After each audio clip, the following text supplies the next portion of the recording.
Hey everybody, it's Erik Torenberg, co-founder, partner of Village Global, a network-driven venture firm. And this is Venture Stories, a podcast covering topics relating to tech and business with world-leading experts.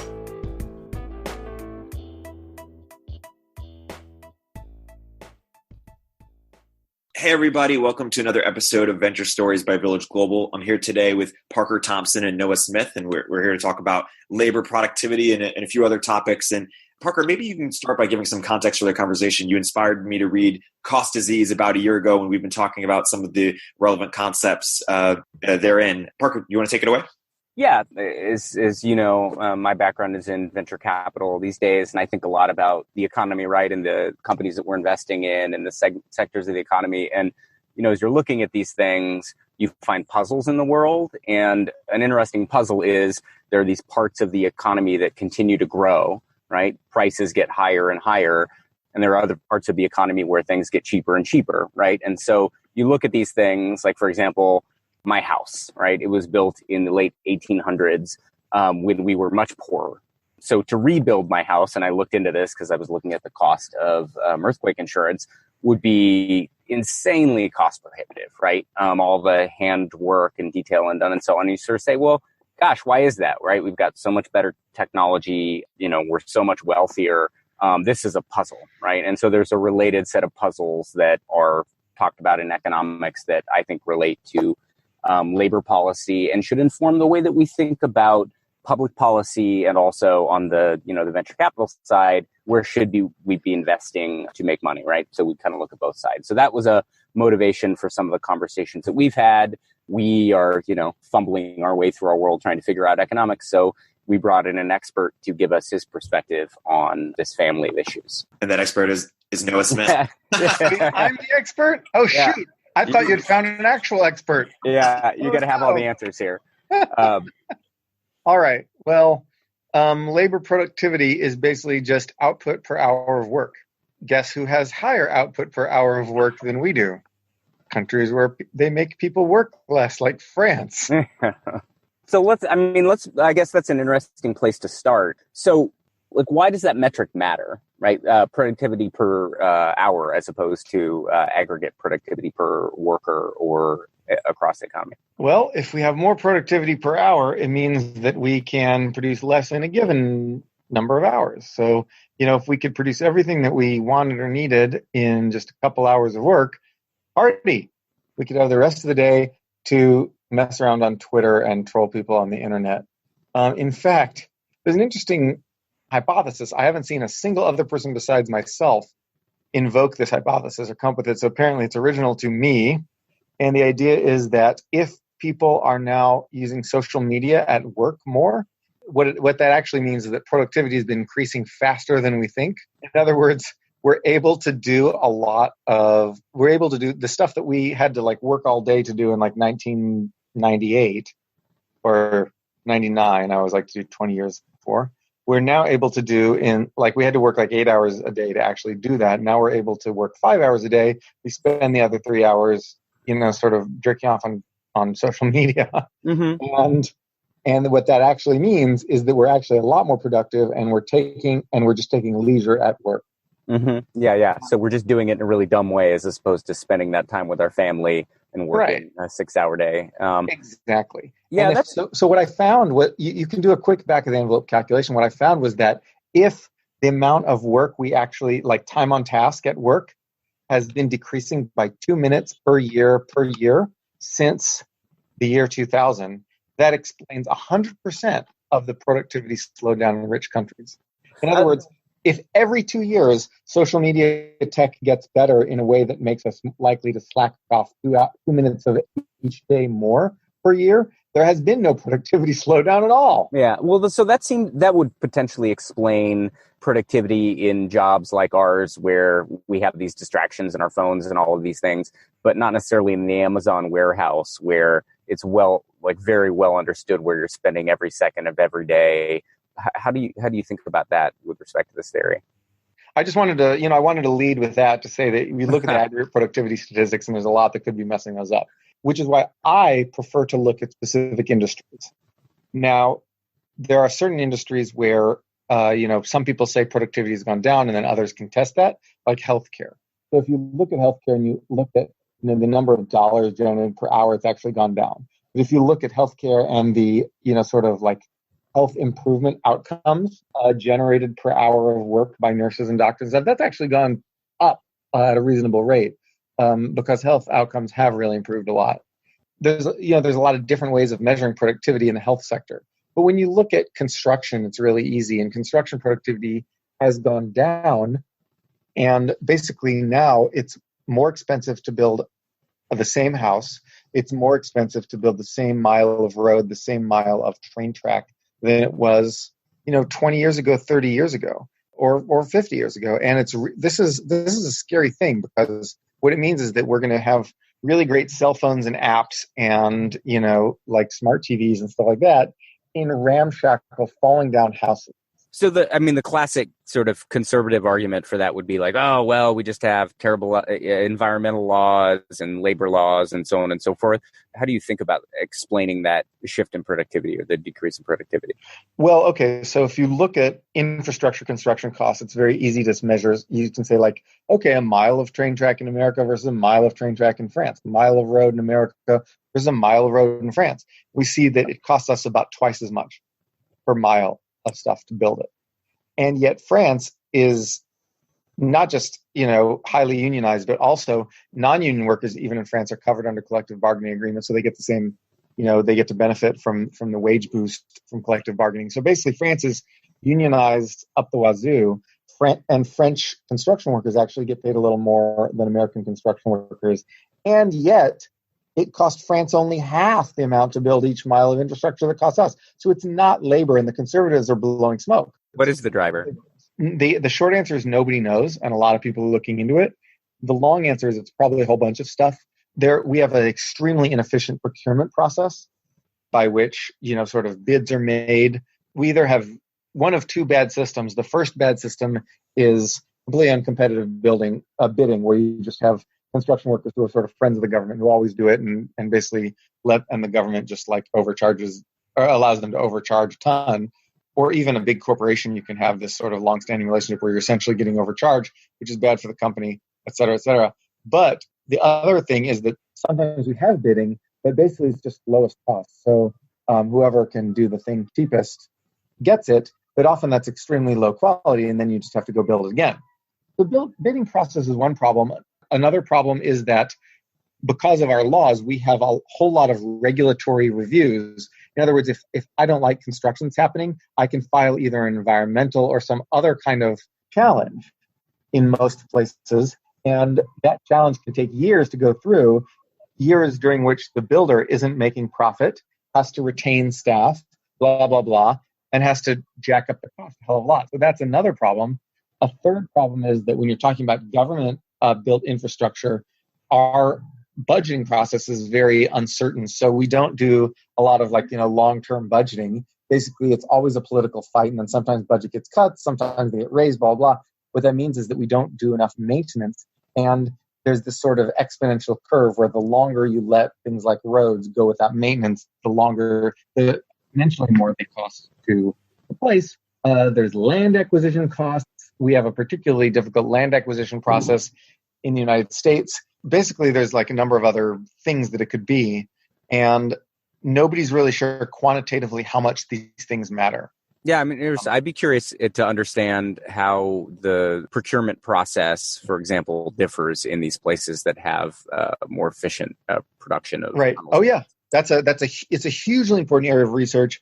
It could save our country so many bazillions of dollars, but then there's also, I think there's a lack of political urgency, a lack of political will to actually do that, because we view construction employment as this sort of counter-cyclical thing where, whenever there's a recession, we can pay a whole bunch of guys to go on construction work. And in general, construction work takes a lot of otherwise restless young men who would be selling drugs and shooting each other and puts them into some sort of beneficial hard work. And so I think there's a reluctance to replace this massive piece of labor demand with just nothing, because we don't have an economy that comprehensively provides consistent labor demand for, everybody, basically.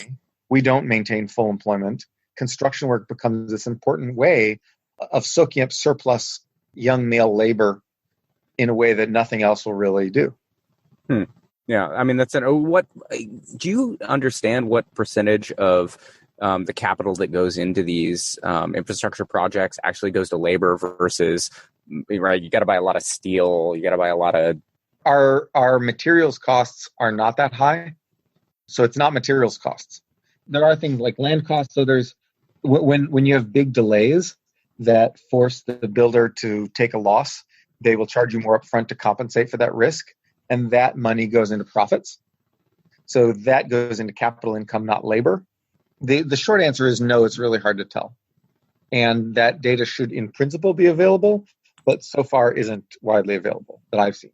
Mm-hmm. So your position would be that it's hard to blame labor costs for the inflation of healthcare and what you might call the unproductive industries, construction, healthcare, so on and so on. Right. So labor costs, no. We could blame overstaffing. In other words, it might not be that we're paying people too high wages. In fact, we probably are not. Our wages just aren't that high. It might be that we're paying too many people to stand around sort of doing useless stuff or just waiting for like regulatory crap to be approved. If you look at Japan has this problem probably more. In construction, Japan's extremely efficient, but a lot of companies have very inefficient overstaffing, where there's like elevator operators and there's a million people behind the counter of Starbucks, all sort of like getting each other's way. And there's this massive, sort of overstaffing. In Japan, in Japanese companies, partly because the way they're set up encourages them to maintain high employment levels, and partly because of just tradition, bad management models, whatever. But the point is that it's easily possible to have problems of overstaffing without having people being paid to them. Does that make sense? Yeah, sure. I mean, conceptually, it makes sense. I'm somewhat skeptical by default that would apply, for example, to our healthcare system, right? Like, I don't know, I'm not an expert in the healthcare system, but it seems like there's no cultural or structural incentive to overstaff, even if you have other problems like fee for service, which might incentivize you to do more stuff. That's not necessarily directly overstaffing. You're just saying, well, everybody's busy. No one's standing around. They're just doing stuff they shouldn't do and charging for it. There's a lot of that. Yeah. Absolutely. A lot of that. Yeah. But that seems distinct from overstaffing, right? Like Oh, no. That is similar to overstaffing. Okay. I mean, that's so basically if you have a whole bunch of people if you have 10 people doing work that 2 people could do, you're overstaffed. Overstaffing does not necessarily mean idleness. Yeah. Okay. So I guess the unified theory of cost disease would be like, look, this is all just about relative productivity across industries. Construction is not highly productive. It's not increasing quickly. Healthcare is not. Blah. You just explain it this way. And it sounds like what you're saying is actually it's more complicated than that. It's not even clear that effect exists. You have this set of problems in healthcare. Maybe we see some solution set and this separate set of problems in construction, and they just both suck. Right. I mean, but I'm not necessarily for a unified theory of productivity. Sure. They're fun, but maybe not useful all the time. Because unified theories are cool, but often. So one argument is simply that there's a cost associated with squeezing efficiency out of an industry, and that the richer a society is, the less, important it is to pay that cost. So we're so rich, we might as well spend a whole bunch of extra money on construction and crap like that. Of course, that doesn't apply to the poor people. They're still getting overcharged for rent stuff as a downstream consequence of overpriced construction, but maybe rich people who actually wield the political influence, make the policy, whatever, think we could tighten up efficiency and all this stuff, but why do it? We've got enough money. Yeah, I mean, well, and that actually might apply to the housing industry, for example, because you're not individually deciding what the regulations are going to be that apply to your house, right? We're collectively deciding, and the same goes for healthcare, right? Like, you are at best picking an insurer and know very little else. And so those tend to be structures that represent the collective as opposed to the individual. Right. Yeah. I mean, like, although it's hard to separate the collective and the individual, but yeah. Basically. And so I think that healthcare is going to have very different problems from construction. construction, healthcare are going to have very different problems from education. And those are three of the biggest industries where people point out problems. Another industry that everyone overlooks is wealth management. Mm-hmm. So you go to a wealth manager and say, manage my wealth. The wealth manager is going to diversify your portfolio, which you could do in about 10 minutes on a discount brokerage or Betterment or whatever. And they're going to charge you, say, 1% of your entire wealth every year, which over the course of a multi-decade investment horizon can add up to a quarter or more of your total life savings, just for this guy to do what you could do in 5 minutes with a discount brokerage. Wealth management is insanely inefficient and just begging to be disrupted. Yeah, I mean, my understanding there is that those costs aren't going up. They're sticky. They're not going down. That's right. That's right. But they're scaled. I mean, like as wealth goes up, 1% of your wealth per year goes up. Yeah, although, I mean, if you take the labor productivity theory view of this, right, that person can't service more people, right? Like, they don't get that much more efficient. Like, I've seen the software that but they're getting more money for the same work. Yeah, in the context of a growing economy. So, Exactly. Is wealth management growing as a percentage of GDP? Do you know? It's an interesting question. Wealth management grew massively as a percent of GDP through the crisis and has flatlined since. Yeah. I mean, it's an interesting point. I mean, I do think that there's a great opportunity to apply software to that field and at least compress those fees, if not eliminate a lot of those people. And you are seeing the betterments of the world do that. My personal theory is that you are the kind of person who thinks about your wealth in your neocortex, right? Like, it's an intellectual activity, and that's just not true of the vast majority of people. And so this ends up being about having my guy or gal I can trust. And like, yeah, it's crazy when you think about it as 25% of your net worth, but that's just not the way we think about it at all. I would say that applies to, like, my hobby horse is realtors. I just can't. It just drives me nuts that it's 6% of every transaction. It's insane, but it's the same thing. You know, for the vast majority of people, it's the biggest transaction they'll ever make in their life. Interestingly, that's now finally coming down. Yeah, I mean, you're seeing some great innovation there in the last few years. I don't know. You may know the numbers better than I. I mean, I don't know that Redfin made a big dent, but it seems like the next generation is a little bit more promising in that regard. Right. So I think, you're absolutely right. The 6% commission, giant bloat. It may be that we as a society have learned to tolerate bloat because of A, massive levels of wealth, possibly in the, at least for the rich people. B, sort of inflated expectations of future growth. Like, we're America, there'll be plenty of stuff for all. I'm going to get a great job and be rich, blah, blah, blah, blah, blah. And so who cares if I pay 6%? No need to be cheap when you're going to be super rich. And so there could be that, just psychological complacency. It could be, result of bad equilibria as a result of federalism. It could be that bad systems start in one little location, spread to others, or governments can't coordinate in cracking down on some of these things. It could be because Americans are dumb. I don't know. The answer is I don't really know what's going on. There's so many different issues. It's not necessarily the kind of thing where you can get a unified. Yeah, I mean, I think the real estate one, to me, I look at it and it's just like, it makes sense the way it's priced, right? If I had to pay 3% as the buyer, that would get compressed really quickly, right? That's real money to me. On the sell side, it's much harder to sell a house on your own. And so you're paying for it. It's free to me as the buyer. Collusion between the agents, like, right? That. I mean, that's the classic thing with health insurance, right? It's like, that's not me paying. Yeah, exactly. Yeah, the principal agent problem. Yeah. So let's maybe shift topics a little bit. And I mean, you've written recently about wage growth, right? And maybe suggested that it might not be as dire as people generally talk about it as. Could you talk a little bit about your perception of where wage growth is at today across different demographics? Wage growth across different demographics. So wage growth, the last maybe half a year, it's actually been pretty good, which follows a long period of anemic wage growth. So there's many issues with wage growth. One issue is, have wages kept up with productivity? And the answer to that is it depends on what measure you use. By the measures I like, wages kept up with productivity through the year 2000 and have since diverged a bit. What are the measures that you like? How do you think about it? When you use inflation measures, there's CPI and PCE. And PCE will tell you lower inflation, therefore they'll say your real purchasing power has gone up by more.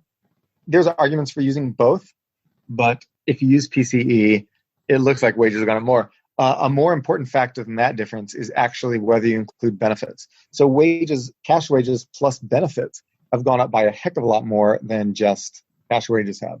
So when you add in benefits, there's been, substantial rise. If you use the more sort of optimistic low inflation number, PCE, and you count benefits, then those together will show that the divergence between pay and productivity is only about 2 decades old. So it seems like there's some numbers that suggest that, and we're talking about these things generally, right? And sometimes talking about the average hides the interesting data. It seems like in the frame of this labor productivity conversation, there are folks like us who work broadly in this knowledge economy. You might not be more productive as a writer than the person, who was doing it 20 years ago on average, right? But the average software engineer who's building accounting software is much more productive than the average accountant who was doing accounting 50 years ago by hand, right? So those people seem to be doing quite well. And then you've got this other segment of the economy where you're talking about, we talk about the gig economy and so on, where, well, they're just not receiving benefits at all, or at least not part of their employer compensation. Are there multiple economies here? Are there multiple labor markets? And is it more useful to think about it that way? Or is it useful to just sort of say like, well, here's the one graph and it's pretty good? That's a good question. I mean, markets are undoubtedly segmented. Yeah, like the markets are segmented, but we don't really know like how much. Like if you want to retrain from being like a doctor to being a coder, that is hard. If you want to retrain from being like a cashier to being like a salesperson, that's not so hard. Retraining is actually harder in the upper segments of the market. But the hardest is going between sort of levels. So if you're a cashier and you want to become a doctor, that's really, really hard. There's reduced mobility that way. So the short answer is that yes, these segmented markets are really important to look at, but it's very hard to get that data. And it's very hard to know how hard it is to really move between these things. Indeed is, at this point, almost a monopolist in the online job search thing. They've got a huge market share. They hire some of the best economists, including several friends of mine, who of course are the best, to analyze their incredibly rich labor data. The answer is yes, wages differ a lot between a lot of different things, but it's hard to tell how systematic, like what's the reason for that? Like if one occupation has had stronger wage growth, does that mean that the returns to human capital have gone up in that occupation? Or does that mean that, the rents are more rents are being extracted in the industry? Like if wealth managers make more, does that mean that basically wealth management has gotten more valuable? Or does that mean that wealth managers have gotten better at ripping people off? Or does that mean the government has enacted laws that allow wealth managers to extract more value legally, or force you to use wealth managers more through your 401k or whatever, blah, blah, blah?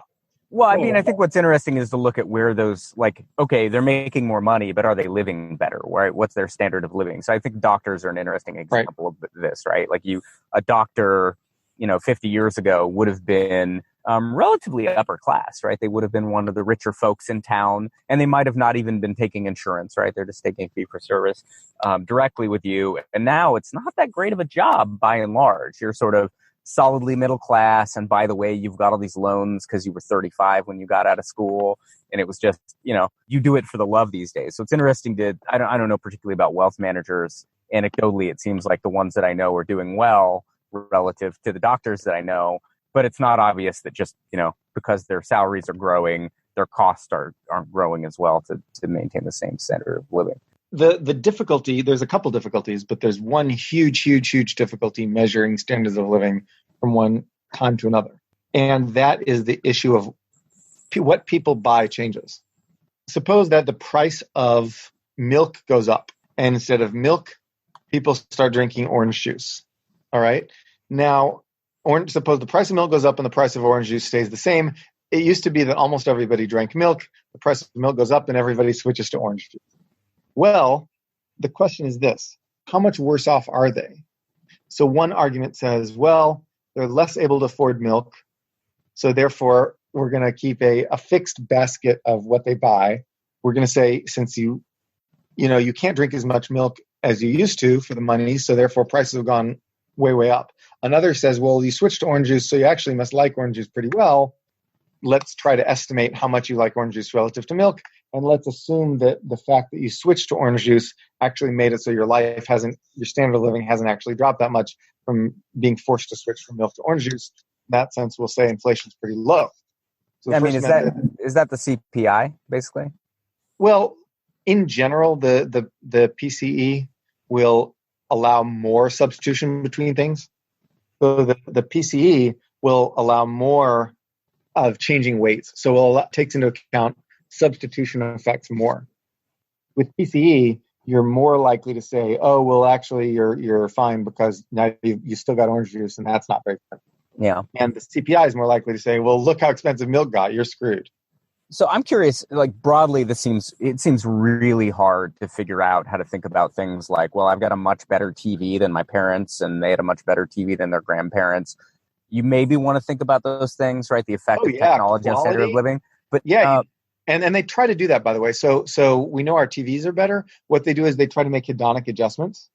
So they look at how much people will pay for a flat screen relative to a CRT, right? And then they'll try to adjust based on that willingness to pay. They'll say, okay, well, we're not going to count a flat screen TV the same as a CRT. We're going to count it, this much better based on these relative prices. And so you can assess characteristics of things. You can sort of do a regression and use the output of that regression as your measure of like quality, blah, blah, blah, blah, blah. And so they do try to do that, adjust for quality. What you can't adjust for is the existence of things that didn't even exist before. Mm-hmm. So like, not that we have better smartphones than people in the 60s, it's that a smartphone exists. And people are going to shift their spending from whatever they spent money on in the 60s, like, I don't know, bombs or pinball or whatever. What did people spend money on in the 60s? Who knows?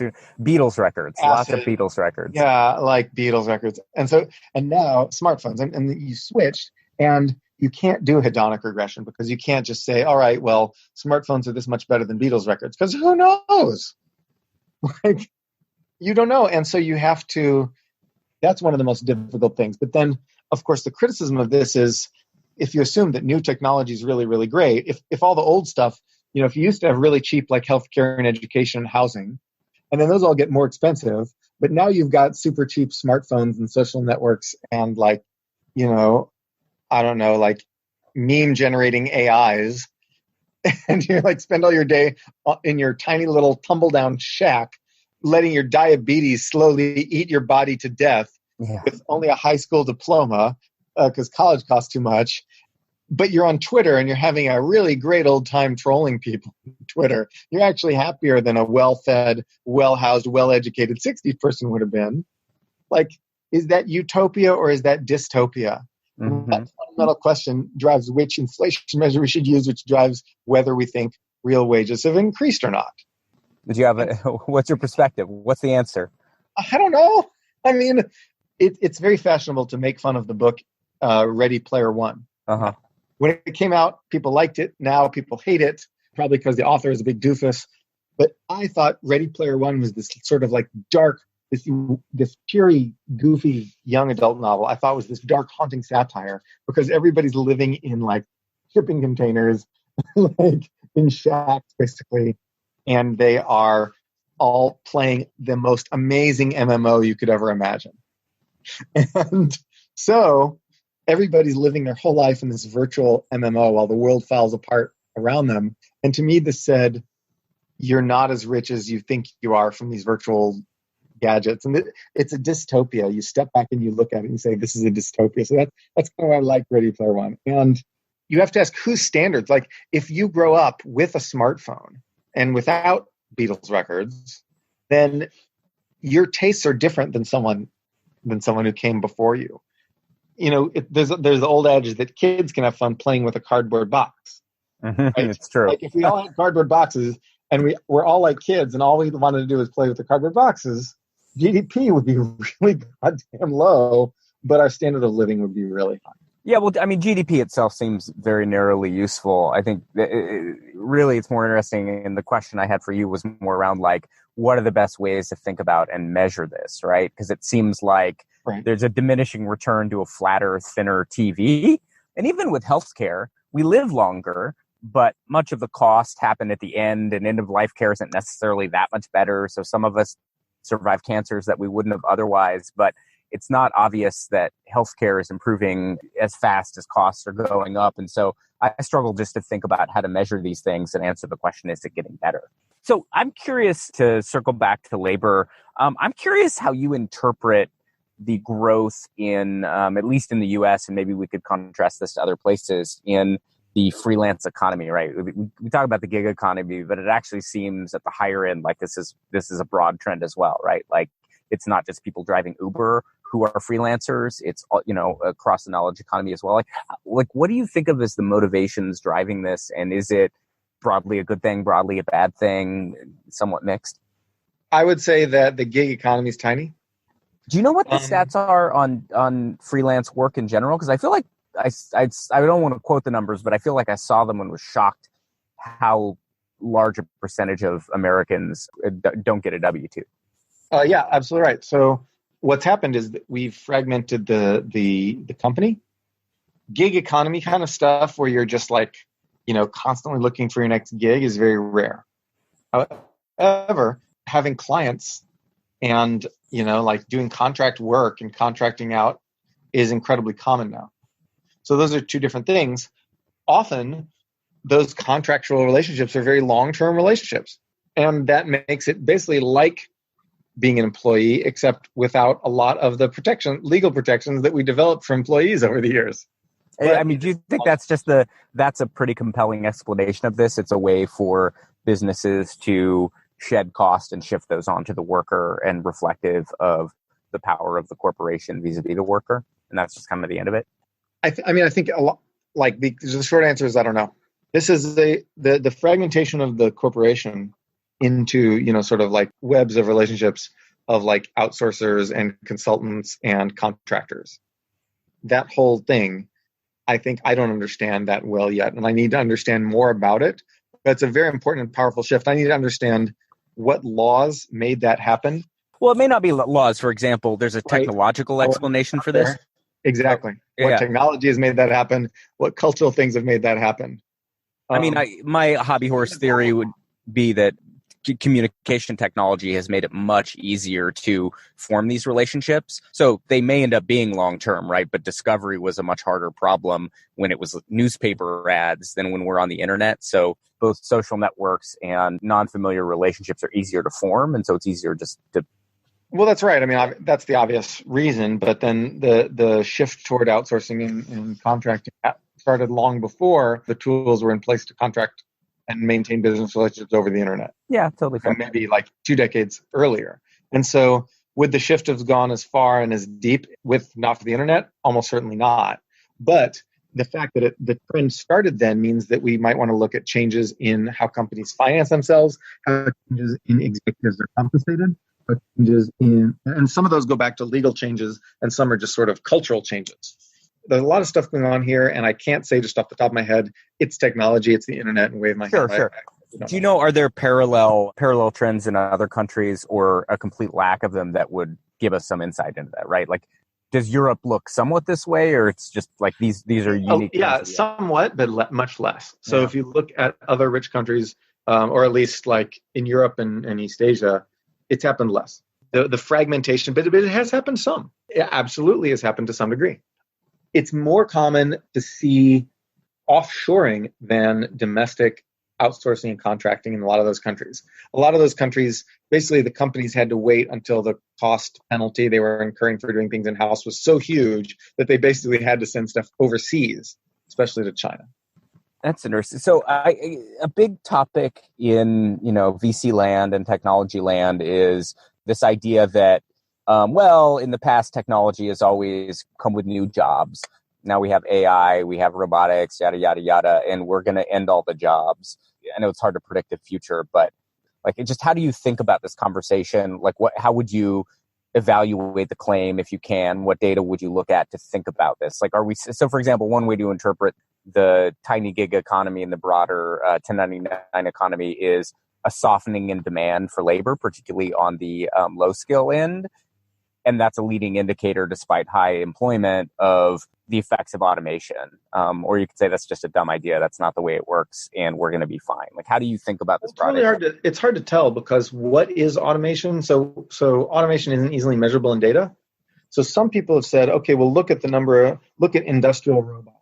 And industrial robot use actually does predict lower human labor use.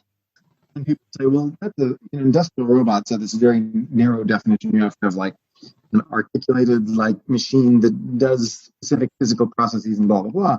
This is very high specific definition that only affects a few people. Why don't you look more generally at investment? Information investment has been correlated with increased employment. But then isn't there some sort of middle ground where you don't look at all IT, you look at some sort of IT that we intuitively think of as automating labor instead of augmenting labor? Well, that's very fine, and people sort of argue back and forth about that. And another question is, has technology been polarizing? Have we had what they call skill bias technological change, where Mark Andreessen had this famous line where he said, in the future there will be two kinds of workers: those who tell computers what to do, and those who are told what to do by computers. And he later repudiated this line, but I think that this is basically the idea of skill bias technological change. Technology is harder to use than before. You can't just open up your car and fix it. It's harder. You can't just a computer is harder in some sense to use than a basic machine tool or whatever. And because of that, the smart and highly educated people are going to get more and more money, and everyone else is going to get less and less. And there actually is some evidence that this happened during the 1980s. And in fact, it probably wasn't sort of like modern automation. It could have been some machine tool stuff, actually. That machine tools could have been a factor in that, and I have to look at that. Although I kind of lean against that, but I think that a lot of it is the shift to a service economy. So service economies don't have these sort of mid-skilled machine operator jobs that we used to have. China has more of those now, and then some of those may get displaced by automation as well, and probably are getting displaced. But in the United States, are routine cognitive and routine manual. So routine manual is like, I use this machine to punch a hole in some sheet metal. Routine cognitive is I fill out some paperwork and move it from an inbox to an outbox. Those kind of jobs, those classic worker bee desk job and sort of blue collar factory job have decreased. But a lot of that probably happened in the 1980s. And since the 1980s, in the 90s and 2000s, there was not much evidence that we were having this skill bias technological change. In other words, it may differ by decade. We may be looking at different things by different decades. So how do you think about the shift from the shift to a services-based economy? So one way of thinking about it is, well, we all got richer, and therefore we want to get massages now, whereas before that maybe would have been impractical or a luxury good, and therefore there's more demand for masseuses. A different way to think about it is, hey, there were a bunch of people who used to work in factories. We automated their jobs. All things being equal, they would have worked in a factory, but they need to do something. And so they're like, well, I guess I can give massages. And so you have this supply driven shift towards a services economy because many people can figure out how to give massages for a low cost if there aren't better alternatives. I mean, maybe in terms of supply driven, what you're talking about actually would be more demand driven. It could be that people want more massages. Yeah, sure. You could think that was what I was saying. You could think about it either way, right? More people want massages, therefore people who worked in a factory are going to go become masseuses because they can make more money. So that would be the supply driven version of it, right? The demand driven version of it. The supply driven version was, well, if I could still get that factory job today, I'd do it, but I can't. So I'm going to be a masseuse, and therefore the cost of a massage drops to the point where it needs demand, and people who are getting richer get the massages. I mean, sure, right. This is a way, for example, to think about the Uber economy, right? You say well, what's the counterfactual, right? Well, certainly if all of those people were data scientists instead of wherever they're coming from, where Uber makes sense relative to their other opportunities, there'd just be no Uber, or it would be vastly more expensive because the supply wouldn't be there. So you can look at Uber as a backstop for example, failed education policy, which is one way I think about it. I mean, you could. who drive Uber drive it as a long-term thing, and how many people drive it between jobs? Do you know that? It's an interesting question. I don't know what the numbers are. I've seen some data. I'm not recalling the numbers, but I'm recalling sort of my impression of the data. If you look at it, I believe that there are a significant number, by hours, it's full-time people, but a lot of people drive part-time, right? So I think it's a mix of people. There's some people who said, hey, I can go do this as my full income. Right. And there's a lot of people who, work in an Amazon warehouse during the day. I rode in an Uber with a guy who worked in a Amazon warehouse, and it was awesome because you're just like, tell me how the Amazon warehouse works. And you just gave me all the data. It was amazing. Like, what are your defect rates, so on and so forth. So for him, I think the idea that Uber is the future of labor is wrong. And Silicon Valley people tend to think this for a couple reasons. Number one is Uber was a fast growing company that made a lot of money for its early investors and therefore got Silicon Valley people very, very excited about it. Yeah. So it's wishful thinking. Yeah. Well, it's not necessarily wishful thinking. It's just that, if a company grows a lot in terms of the valuations that early stage investors are willing to pay, in the minds of many people in Silicon Valley, that means it's taking over the world. But actually, you're in this, that could be it's taking over the world. I mean, Google took over the world and Facebook took over the world and Twitter took over the world. But then sometimes you're not taking over the world and you're just playing in your little sandbox. So sometimes it's like the percent of the labor force that's actually gigized with Uber kind of stuff is incredibly tiny. And Uber made a lot of money for its early stage investors, and it's this big company and famous, blah, blah, blah. And Travis Kalanick said some inappropriate things. But the point is, in terms of actually changing the world, it's not that big a deal. It seems like an example of a broader, right? Your point is taken. Like, this is an example of a broader trend. Not many things have been gigified. I mean, you've seen, there's like a small handful. There's like, you can consider Airbnb gig, although it's actually renting capital. You're not actually renting labor. But in terms of actually gig labor renting, it's like Uber, Instacart, Lyft, and what? I mean, these are all just about better utilization of resources. Like Airbnb is just like, look, we had this thing. Yeah, but it ain't the future of work. I don't think it's the future of work either. I think I would put Mechanical Turk in the same bucket as Uber. We don't really talk about it that much, and it's not that big. But really, we're just saying, like, look, you're a human. Your brain is a pretty good computer. It can do a lot of stuff that at least today we can't do with computers. As we see the broad effects of automation, be that software, robotics, whatever, on the low end of the labor force, it seems intuitive to me, and you can tell me whether you think this is correct, that those folks are going to have fewer and fewer options. And so this broad category of options where it's like, what is my computer brain good for, are going to be, or let me put it this way, because this is the way I think about it as an investor is, look, the labor market is what it is. I can't change that, right? So if I'm going to build a business, if we're going to invest in a business, it's got to be built both for the consumers, but also for the labor market. So to me, Uber is a success story. We really wanted to have Uber not exist. We should have gone, built a time machine and gone back 30 years and invested a bunch in education. So these people said, I just won't drive for $15 an hour. I mean, Uber people are probably pretty well educated on average. Oh, you think so? Yeah, I don't know what the data looks like. I don't know. I mean, like all the ones that I meet are. And usually, I mean, I always ask Uber drivers, or I actually only take Lyft. But I ask Lyft drivers, what their background is, what else they do. Usually they're between careers, Yeah. And these are people who were successful and are going to be successful in the future. There's some young people who are just like, it's usually people who are between things. I meet very few people for whom Uber is like their permanent job, their fallback from not getting good enough education. Yeah, I mean, I think there were more focus people think, and is a thing that tech people like to say is really powerful because obviously they want someone else to pay for their workforce, right? Like you want some distant force or funder to pay to give you workers who are skilled so you don't have to actually spend the money training them in-house. You know Tim O'Reilly? I do know Tim. So Tim was talking to me about this just 2 days ago. He said companies used to really train their workers. They used to really spend a lot on giving their workers skills. Now they don't. Partly that's just because we're in this equilibrium where labor markets are very fluid and people move around between companies a lot. Basically, nobody really sees investing in workers as a as a real thing you need to do. And everybody expects workers to show up with their human capital already there. And so if that leads to this chicken and egg problem where you can't get a good job until you get skills, but you can't get skills unless you work. Yeah. Well, the question is, what's the cause? Like education.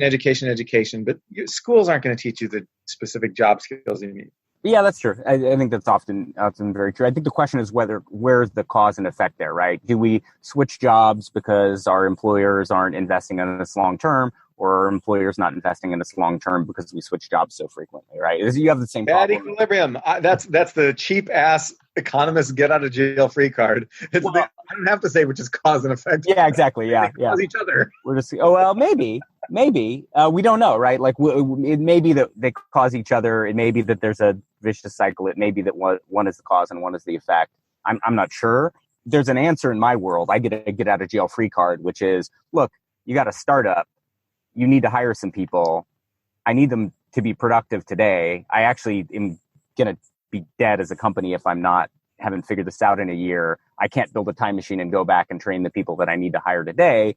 All I can do is bid more money for new people, which is exactly what you see in the market, right? Like the salaries are crazy because that's my option. I can just buy these people as they are today. So my perspective is skewed by the way that I look at startups as opposed to big companies.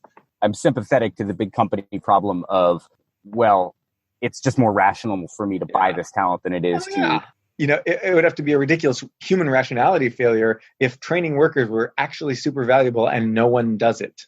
Yes. Obviously, there are economic reasons why no one trains their workers. I mean, this is where Tim and I maybe, disagree, and we've talked about this a little bit. I think, my struggle with Tim's perspective, and his book is great. Everybody should go read it. WTF is what it's called. And he's talked a lot about the stuff. It's worth listening to his perspective. I think at the end of the day, when I hear Tim talking about what needs to be fixed, he's really talking about corporate culture, which is not a bad thing to talk about. But I sort of feel like we're looking for a benevolent overlord as opposed to saying like, okay, well, look, let's just create an incentive system where these people make choices that are good for workers, or we're helping those workers be in a position where their relationship with that business is going to be more healthy, which is why I fall back. And maybe this is wrong on the, education and training, so on. I mean, I like education. I think education is important. I think that there's a lot of it's not magic. There's a lot of things it can't do. Yeah. And that we've got a good education system, and people think that America has a bad education system. We don't have the world's best. Obviously, like Finland is better than us in a couple. And I mean, but we've got a really good one, actually. I would say, not really good. I would maybe 75th percentile. I would say we're at 75th percentile quality in terms of international education systems of rich countries. And that's not terrible. And we're supposed to think and in fact proved a lot. I mean, and so the idea that we can educate our way to greater equality, economic equality, has been disproven. It's just not true. You can look at, obviously educational attainment has just increased massively, even as income inequality has gone up. Isn't the first order problem though, income insecurity as opposed to income inequality? So in other words, right, like you could imagine Jeff Bezos having 98% of the money, but we live in a world where we're all doing much better than we are today. The Gini coefficient is much higher, but we're all in practical terms wealthier. That seems more useful to me to think about income insecurity than income inequality. Would you disagree? Like, do you think? I agree. I think economic insecurity in general is a better term. Yeah. Because it's not just income insecurity, it's also stuff. It's not just stuff that makes you lose your job. It's stuff that makes you have to pay too much. So like there just came out a paper showing that most people who have a family member get cancer drain their entire savings within 2 years. So basically cancer means you're fucked in America. Yep. I think you tweeted today about healthcare on the specific issue, right? And maybe you want to talk a little bit about that. Right. I would say where are we getting insecurity? We're getting it from medical. We're getting it from evictions. Mm-hmm. We're getting it from unemployment to a certain degree, but that's not as big a deal as you might think. But it's still important. Yep. So that's a distant third. I would say that medical is number one, evictions number two, Most people aren't going to get evicted. Poor people get evicted. So it hurts the most vulnerable people in society. Have you read the book Evicted, by the way? I have not. That book is a better qualitative description of life in poverty in America and how poverty works. It's from the 90s, so it's outdated. I mean, the field work is from the 90s. But it is an amazing description of what it's like to be poor in America. So read that book. Like broadly, because there's a bunch of work on the high cost of being poor in terms of... Yes, this will bring it home. This will show you exactly what it is. You know, if we just had government health insurance, so many of these things that people worry about would just not be things that people worry that much about. If we had good government health insurance, government health insurance, it would mean that cancer didn't bankrupt you. It's going to cost society a lot. It's going to be a difficult system to set up, and conservatives are just going to howl all day. I mean, you saw how they howled about Obamacare and partially derailed it. Yeah, but this is a purely, the irony here is, right, like Obamacare was a market reform, right? Like this is a market reform that solved some of these medical bankruptcies thing. I mean, I'm investing in companies in the healthcare space that are going to keep people from dying and lower cost of service, and they're only possible because of the ACA. So, I mean, I think there's sort of the political discussion, and then there's the reality. I mean, I look at this, right, and, there's a real problem where if you want to start a company and you don't have a spouse that has employer-tied healthcare, it's actually really hard for you, right? You have to think about it, right? So I tend to think if you're having but my personal opinion is that if you're having a non-ideological conversation about these things, these are very market-oriented policies, right? It's like, look, like you as someone who consumes healthcare, right? Like you're a human being and you live. What do we know? You're going to get sick and you're going to die. These are things that we know, right? There's not much else we can say about you, but we know at some point you're going to get sick. It's okay. You are going to consume healthcare, right? So the way to think about this, and forgive me the rant, but the way to think about this is, well, if you have healthcare, you are paying for it either directly or through transfers. If you don't have healthcare, I'm paying for it because you are a free rider. So if you want a market, right, you have to concede first that everybody is consuming these. And now we're just having a debate about the most efficient way to pay for this product, right? So I guess I tend to think that there's no conflict between some of the policies you're talking about and capitalism. These are just things that ideologues say because they're cranky and want a specific, they just want to bitch about marginal tax rates. So I'll end my rant there. You can give it an amen or add to it or disabuse me of these notions, but I suspect we're mostly aligned. Oh, no, I think we are mostly aligned. And if we had a government healthcare system like every other rich country has, it would be a lot easier to switch jobs. It would be a lot easier to start a business. I'm curious on that particular one, and this is a good sort of shift into talking about policy. We talk about government healthcare, and there's a lot of government. So that's really what I was getting at, right? Like you have the NHS model, and you have German model, and you have these other models. Do you have a particular flavor of universal coverage that makes sense to you? And then maybe the related question is, there's sort of in idealized terms, and then there's given where we're at in America, where do we go from here? Right. Japan does really well. Japan has a bazillion old people, but they also have extremely low costs. And that's not just like low cost because people are healthy or, because they're not as fat, whatever. It's low cost per procedure. Like any procedure costs less in Japan. Do you have a perspective on what drives that and what's the structure? They control prices. Yeah. Okay. Well, there you go. Controls prices. Yeah. They have a board where a bunch of doctors sit around and say, how high will we let the price for this get or not get? We don't have to do the same thing, but we can have the same thing via a single negotiator. Yeah. So basically, like if we just had, the Medicare system cover everybody, Medicare could look around and say, like, oh my God, you're charging this much? No, you're not. Like hospital, you're charging like $100 for this like pillow or whatever. No, you're not. Like $40 toothbrush. Nope, not going to happen. Because it's the only game in town. It's the overwhelming main buyer. And of course, you could already have Medicare do a lot of this since Medicare is already so big, but we don't let Medicare just kick everyone's ass with negotiation. And we have to because we have such elaborate cost overruns in American healthcare. It's ridiculous. So I'm sure there's someone out there whose head is exploding at this idea of price controls, right? Which typically don't work Yeah. across other segments of the economy. My thinking, and I'd be curious how you think about this, is that the reason they actually make sense in healthcare and maybe nowhere else is we are not capable buyers of these products. We just don't know how to think about them and price them. And so there is a market failure there. Is that how you think about it? Or like why price controls in healthcare and not in food? Well, one reason is because if staple grains got too expensive, if people were actually, like not able to buy food that, to keep them full, we would control the price of food in a heartbeat. It's just we don't face that situation. Healthcare is a thing where a lot of things will kill you if you don't get them. And some of those things are actually too expensive for society to buy. And some of those things are not too expensive for society to buy. With food, you can pretty much keep your belly full for pretty cheap. So food is a bit different. The second thing is that we actually do have a lot of subsidies for food. I mean, food stamps, basically we say like, however much food people want to charge, we're going to pay you enough so that you can get enough food to live with these food stamps or SNAP, program.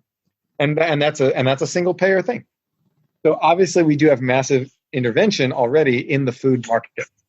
If you simply subsidize healthcare, because there's no such thing as enough healthcare, but there is such thing as enough food, you get satiated on food, on calories, but you don't get satiated on healthcare. We can't just give you healthcare stamps because people could use it for more and more and more. But we have very strong social norms that everybody should have food, and we have slightly weaker social norms that everyone should have health. I mean, it seems like most of the when I think about food subsidies, I think primarily about bad subsidies, which presumably like we eat way too much sugar and corn and whatnot. Yeah, producer subsidies. Yeah, right. I mean, it seems like SNAP is, you're basically just saying like you need enough money to buy food. There's this market that works, right? So the cost of that item on the shelf is properly priced because even if you aren't paying market rate, everybody else is. So the market really takes care of itself, and maybe there's too much sugar on the shelf. So you'd probably argue for fewer subsidies, or at least fewer producer subsidies, right? Yeah, none. Yeah. Circling back a little bit to education, I'm curious how you would think about education policy vis-a-vis labor, right? Because we've got, I mean, I think you alluded to this. If you look at the data on schooling, like college specifically, the primary function seems to be signaling as opposed to skills. But nonetheless, it's causal, right? Like going to college is rational because you'll just make more money. How do you think about a better education policy in this world in which obviously college is costing more and more? It may not be for everybody. We do need a higher skilled, my assumption is, labor force going forward. Like what do we do? So we aim at using college. College is a very regressive system. It basically says, if you're a rich kid, you get a boost into the ranks of the rich. We have to make this a more progressive system. And what we have to do with that is we should subsidize college for poor people through grants, not loans, because you're going to trap people in debt. So just give them money to go to college. We can use state schools. We can funnel need-based financial aid through state schools, basically making state schools free for every poor person. And we'll have like a gradation where middle-class people don't pay as much. And then the richer you get, the more you pay. We already do that at private schools. They do that at like Stanford, whatever. Mm-hmm. So you can obviously do that at public schools too. Everybody fills out a FAFSA. We can make community college basically free for anyone who wants to go. Obviously, it's not really free because you have opportunity cost of time, but no one talks about this. Yeah. So college is never actually free. So people, we're not going to get like massive, we're not going to get like everyone wanting to go to college just because it's a free party. It won't be like that. You still have to give up time. Pretty good party though. Community college, well, on the show Community was good for about 2 seasons. Yeah. So basically, through free community college, cheap state school, and sort of like free state school for poor people, we can do that. We can fix all the problems. There's no reason to give like rich people free. Yeah, but when you look at, so I think I have a sense of how you think about it, but when you look at like a Bernie education for all policy, it just doesn't make sense because the cost of paying for rich kids to go to college for free, we should just take that money and do something else with it, or have lower taxes on the rich, let's say. Yeah. Lower marginal tax rates. We've got you on the lower marginal taxes on the rich. We should take the money that we would spend sending rich people to college and spend on something else. Of course, now you've got the MMT people who say, actually, you don't need tax money for anything. And actually taxes don't pay for spending, and spending just happens because you create money out of thin air. And so you can do it as much as you like, blah, blah, blah, blah, blah. So now we've got those people running around, which makes it a lot harder to talk about any of these trade-offs because they're saying the trade-offs don't exist, which is what everybody would like to see. Yeah. Moving our way through sort of different aspects of labor policy, I guess I've been thinking a lot recently about childcare policy, right? Here's another area of the economy where things are getting more and more expensive. This is incredibly expensive to send your kids to school. And so you look at dual income families, particularly with highly educated couples, right? And you see people dropping out of the workforce that would otherwise be very productive because you kind of do the math on it. You're like, right. Oh, like by the time I pay for my kids' schooling and I pay my taxes, this is how much incremental take-home pay we have. And you know what? I'm just going to drop out of the workforce. How do you think about their income tax credit and childcare kickbacks on your taxes and whatnot? And where should we go from here? Because it seems to me... the ITC and childcare tax credit are very successful anti-poverty policies, and we should expand them. Yeah, great. And that's as simple as it is. It's just like, let's, Okay. Yeah. I'm curious, have you looked at the also, interestingly, by the way, you can take the ITC and you can say the minimum amount of money you get if you have zero income, you can have the bottom not be zero. You can have it be like 3,000 or 4,000. And so then you just put a universal basic income in the EITC. Yeah, that's interesting. So you can do that. But of course, that's not going to be enough for people to live on. So it's more of just like an emergency fund. Do you have an opinion on how you think about, there's these stats around emergency savings and the lack thereof. Do you have an opinion on how to think about solutions to that problem? I've seen people working on this problem in the nonprofit sector, and it seems to be very challenging to do. Like there's the behavioral economics crowd is really into like, how do we create structures that encourage people to save on their own? And it seems to me that the reality is like that stuff's all good, but the effect is very weak because at the end of the day, when your car breaks down, you need to go fix it, and you just that's your money. So I suspect that the solution here is governmental, but I'm curious if you've thought at all about how to create some emergency savings or how to think about that problem.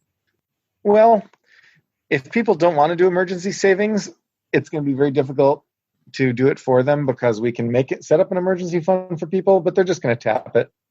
Yeah, exactly. Well, I read something recently suggesting that big tax rebates are actually a really good thing, and kind of going through an argument with some data. I don't know that it was rigorous data suggesting that actually getting a big check once a year is really great for families and their savings and so on. And I don't have a strong opinion on that, but it is a provocative claim and very different from what the rational economist might say about an unsecured. If you want to nudge people to save more, there's various ways to do that.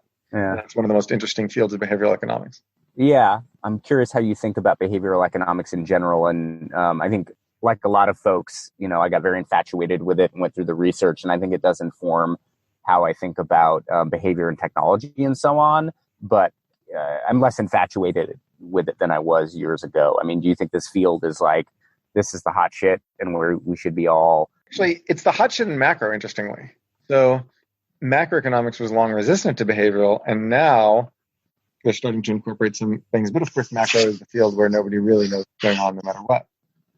Another interesting thing about behavioral is that private sector economists, where you actually you're designing like online auctions and online marketplaces and platforms and stuff like that. And basically you have to design it well or you lose money. Like whoever designs the better marketplace will like extract more money. And so it's a high stakes thing where you're wrong or you're right. It's an engineering field, right? It's very micro.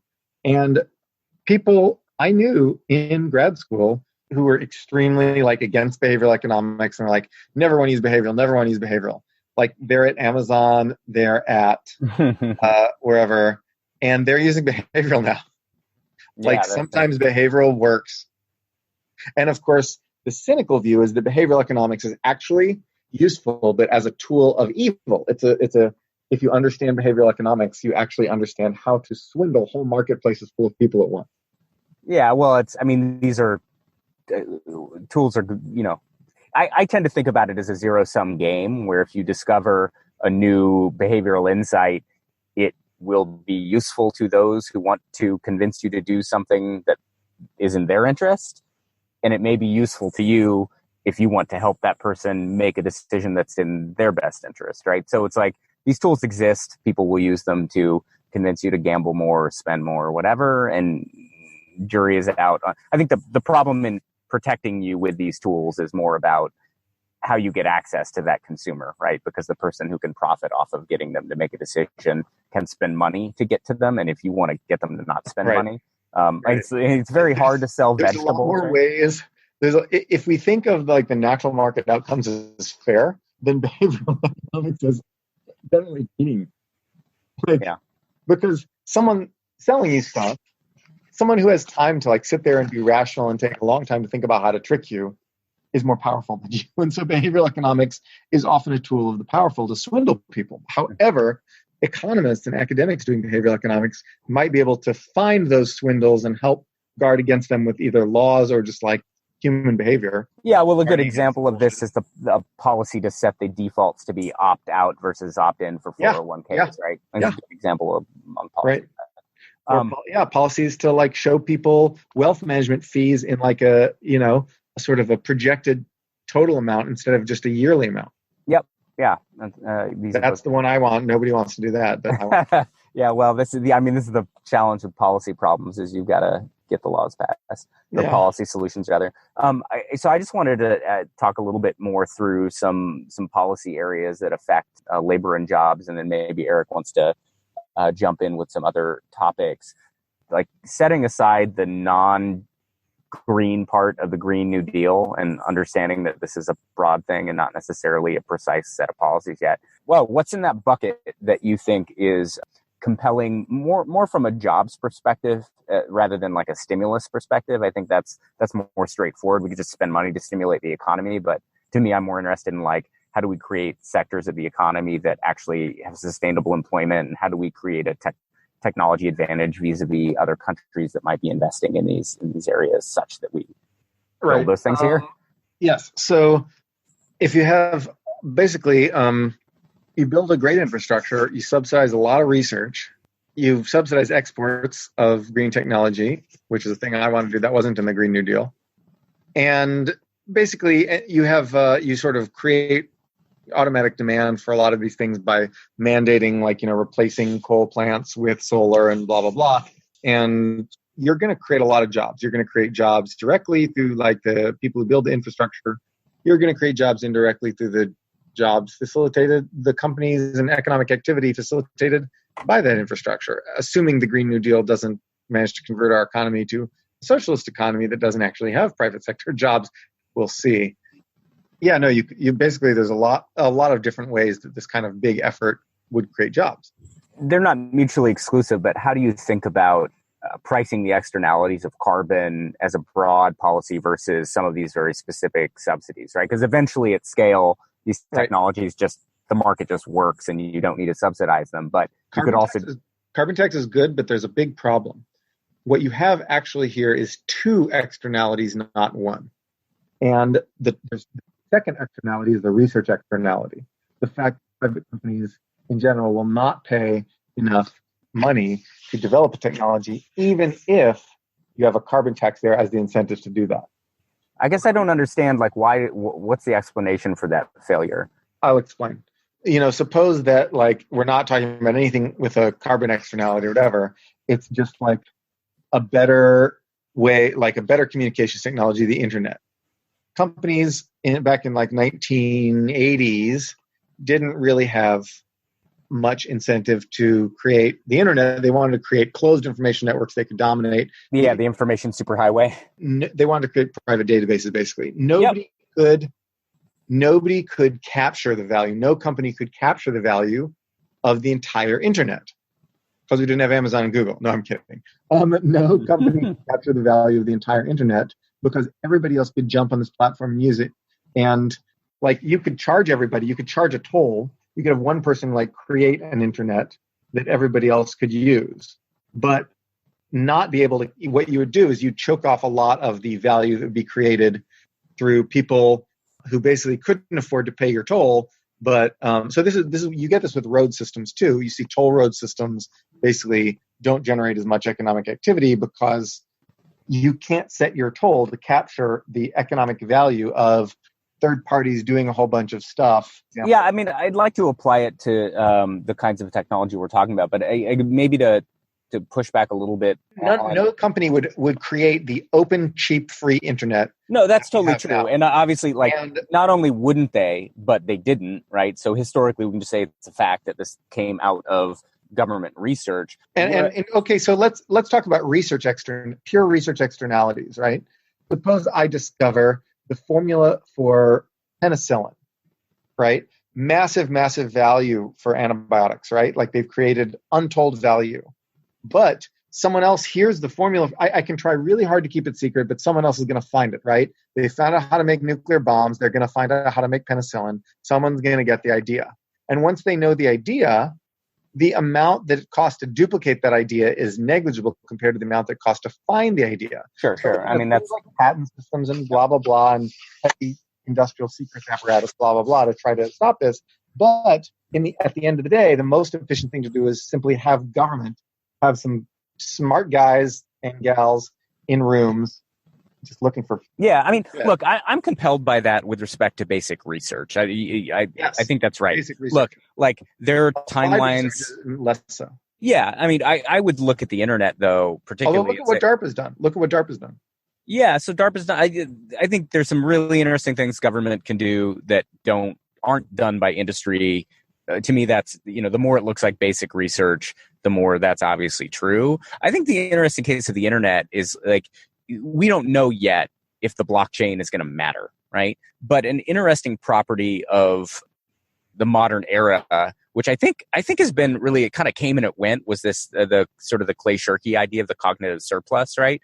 Like we're all sitting around, we're pretty rich, we're pretty smart, our big monkey brains want to do cool shit, and so we make Linux and we make blockchain and we make these crazy things, right? And because they have a zero marginal cost of production, and because smart people can make them while also paying their rent, doing things that they derive income from otherwise, it's not obvious to me that the next internet needs to be built by the government. Maybe it does. When I look at new solar and new hydro and some of these other technologies just broadly, where I'd be looking for you, if you were going to convince me that the government should be investing heavily into these areas directly, as opposed to just, taxing carbon and creating the right market incentives, I guess I'd need to be convinced that I, as a startup investor, couldn't put money into these things and get the kind of return that I need to get, right? That I'd rather invest in some, stupid app for sharing music videos or something, right? So what's interesting is that how many companies do you know have made shit tons of money for investors in solar? Well, had Al Gore won the presidency in 2000, we might have a number to that, right? No, tell me. This is a fun. I actually don't know the number. Very, very few American companies. I mean, you have First Solar, a couple others. Very few American companies have made a hell of a lot of money in solar power. But look at, and one of the biggest reasons for that is China came in and just massively subsidized. Yeah, and also we subsidized the shit out of carbon, right? Well, no, that's actually not a big reason. You're just talking about the cost of solar panels in China. What I'm talking about really fundamentally is the problem that solar companies don't have much of a moat. And if you don't have much of a moat, the zero profit hits you. If you have an activity that's economically very important and viable and cheap and economical, but where producers are commoditized producers, very close to zero profit, massive consumer surplus. You see the classic example is agriculture and food. Without big agribusiness subsidies and blah, blah, blah, blah, blah, farmers make very close to zero profits because one farmer is much the same as another farmer. The only way you can really make profits is by sort of shooting people and hoarding land and stuff like that, which is why we had wars for so many thousands of years in the agricultural age constantly. The reason we had wars is because of the zero profit condition on farming. That's it. And the reason we have fewer wars now is because we have increasing returns to scale, so people can make profits without shooting other people. But anyway, there's my potted history of the planet. It's an interesting argument. I'm going to have to digest that before I even express an opinion. I didn't make that up. But anyway, solar's like that. Utilities can make money from it because they have natural monopolies, whatever. But solar producers are pretty commodified. And because of that, You don't see a hell of a lot of investors making money, companies making profit on solar. But you see massive, massive levels of solar installation, huge capex in solar installation. And remember, Silicon Valley people think in terms of what will make money for founders, what will make money for VCs, what will make a lot of profit and get, or at least get a lot of stock market capitalization, what will make me money. And the thing that makes a Silicon Valley person money isn't necessarily a thing that makes the economy grow in value. Yeah, I mean, I think there's about non-monetized value. I'm talking about commoditized value. I'm talking about value that entrepreneurs and investors cannot capture, but which consumers capture. And in this case, the consumers of solar have captured a huge amount of value, even as the producers of solar, at least in America and probably everywhere, haven't captured much value. Well, I mean, there are places in the solar. You don't have to make your money on the panels, right? Like we can buy these things from China and build business models around installation. I believe there are companies that will basically lease you the panels on your roof, and they're taking advantage of subsidies. O-Power is an example of a company that went public that doesn't make anything, right? They make software, but what they're doing is they're helping. Hey, do you know this company? They help power companies reduce consumption, which makes those companies profit. Yeah. So there. I think they're perfectly. There's things you can do. I don't know that those are. I mean, energy is a huge freaking industry, right? It's not a niche. So, like, I think there are. I know people who will say that, like, you know, replacing fossil fuels with clean energy is bullshit because of the clean tech bust. Oh, all those clean tech companies lost money. And I'm like, clean tech companies losing money is how we go green. Yeah, well, yeah. It's like, well, you know, yeah, sure. Your profits don't equal the health of the consumer surplus. Yeah, well, and you can't compete. Look, this is where I just look at it as the single market failure of when we make the bad stuff artificially cheap. Of course, you can't make profit. You're basically competing against the government. That's just a bad idea. You're always going to lose because they have infinite resources to subsidize your competitor. So we've talked through a number of policy areas. Were there any that we missed that you're like, you know what? Here's the big one on my wish list when I think about improving the labor landscape, jobs, the economy more broadly. Like, what's your hobby horse that we haven't? Co-determination is an interesting idea. Oh, huh. Do you want to, so I've read a little bit about this, but do you want to, I'm sure a lot of people have no idea what you just said.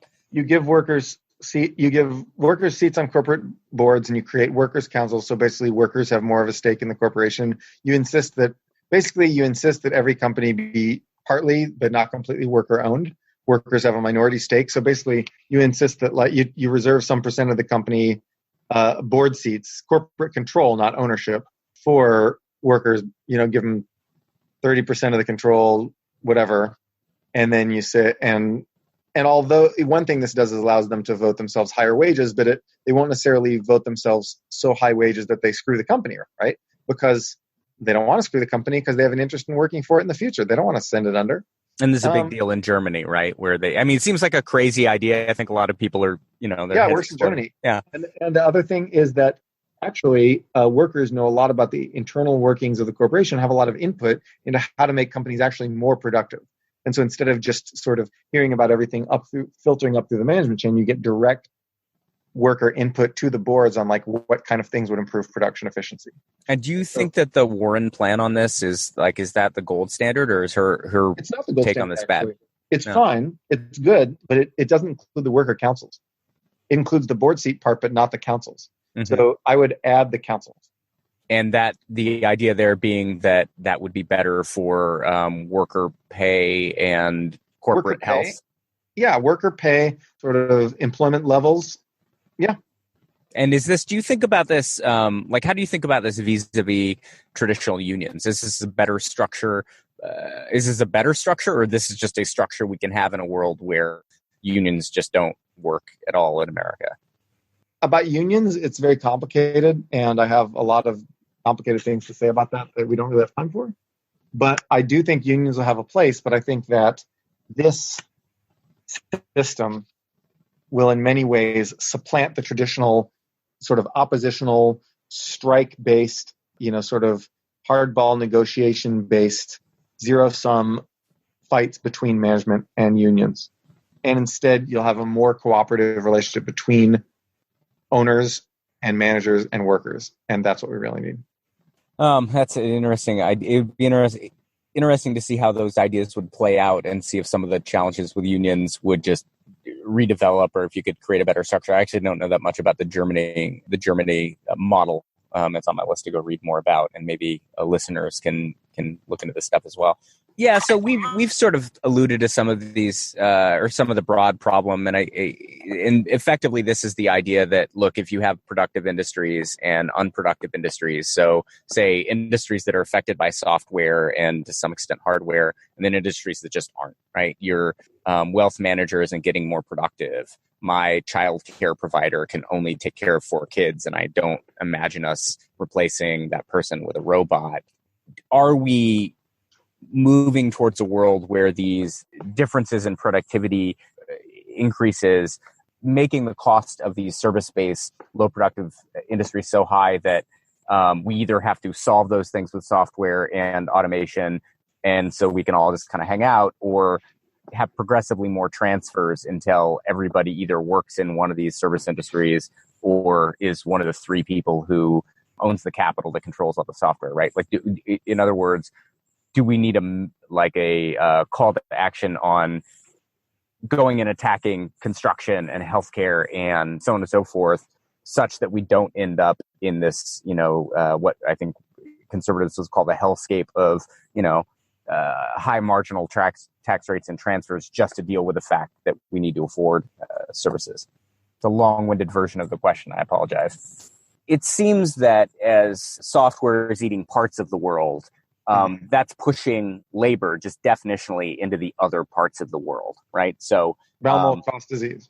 Yeah, exactly. This is cost disease, right? So is the trajectory that we're currently on such that those parts of the economy just eat it? And it seems that if that's the case, we end up in a world where you just have to keep raising taxes and keep introducing transfers just so people can afford the services that they're getting from these unproductive industries. Is that a potential problem and something we should be thinking about, or you're just not compelled by the idea of cost disease and this is just not a big deal? Oh, cost disease is real. It's real. I don't know. I mean, obviously, if you can innovate in an area, then do it, right? If you can figure out a way to replace education with distance education, you do it. No one's figured it out so far, and a lot of people have tried, but don't let that stop you.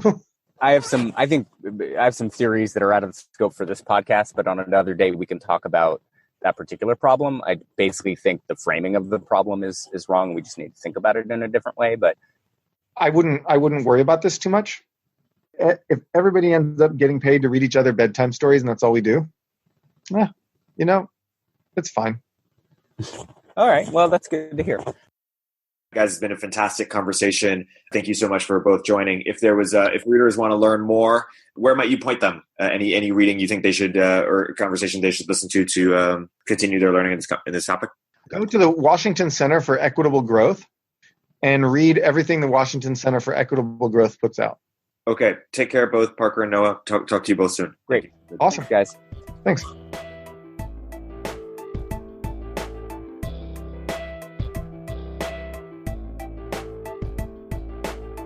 If you're an early stage entrepreneur, we'd love to hear from you. Please hit us up at villageglobal.vc/network catalyst.